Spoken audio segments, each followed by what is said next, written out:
মুই একটা বেতাল সমস্যা লই আইছি। বর্তমানে যে কারেন্টের অবস্থা সিনেললে মাথারে ঘুমতো ফুরুত করে আয় ফুরুত করে যায়। বিগত 2 বছর আগ হইতে মুই কিন্তু বিধবা মহিলাগো সভাপতি, বুঝছেন? এই বিধবা মহিলাগো কারেন্টের যন্ত্রণায় একেবারে অতিষ্ঠ, কারণ এখন তো বাতান নাই, বাতাস করি না, লোক নাই। এখন আমার উপরে খুব প্রেশার। আমি গোপন সংবাদের ভিত্তিতে জানতে পারলাম আপনি এই কারেন্ট নিয়ে নাকি গবেষণা করতেছেন। এখন এই গবেষণা দেন একটা, যাতে আমি এই বিধবা মহিলাকে বাঁচাইতে পারি। আরে আমি তো মনে করেন যে ল্যাংটা কাল হইতি এই মনে করেন কারেন্ট করেন লইয়া বিদ্যুৎ লইয়া মনে করেন গবেষণা করি। তা আমার গবেষণা একটা পর্যায়ে পৌঁছাইছে। এই আর অল্প কয়েকদিনের মধ্যেই মনে করেন আমি যে ওই যে বিদ্যুৎ মানব যে মেশিনটা বানাইছি এইটাই সবার জন্য মনে করেন উন্মুক্ত করে দিমু।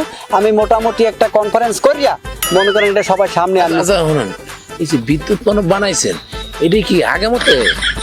না, এটার আগামতার কোনো সিস্টেম নাই। এটা সব টপিকগুলো আমি গোপন রাখছি। যেদিন আমি ওই যে প্রদর্শনী করবো না, এই দিন আর কি সব তথ্য আমি ফ্ল্যাশ করবো, তার আগে সবকিছু গোপন থাকবে।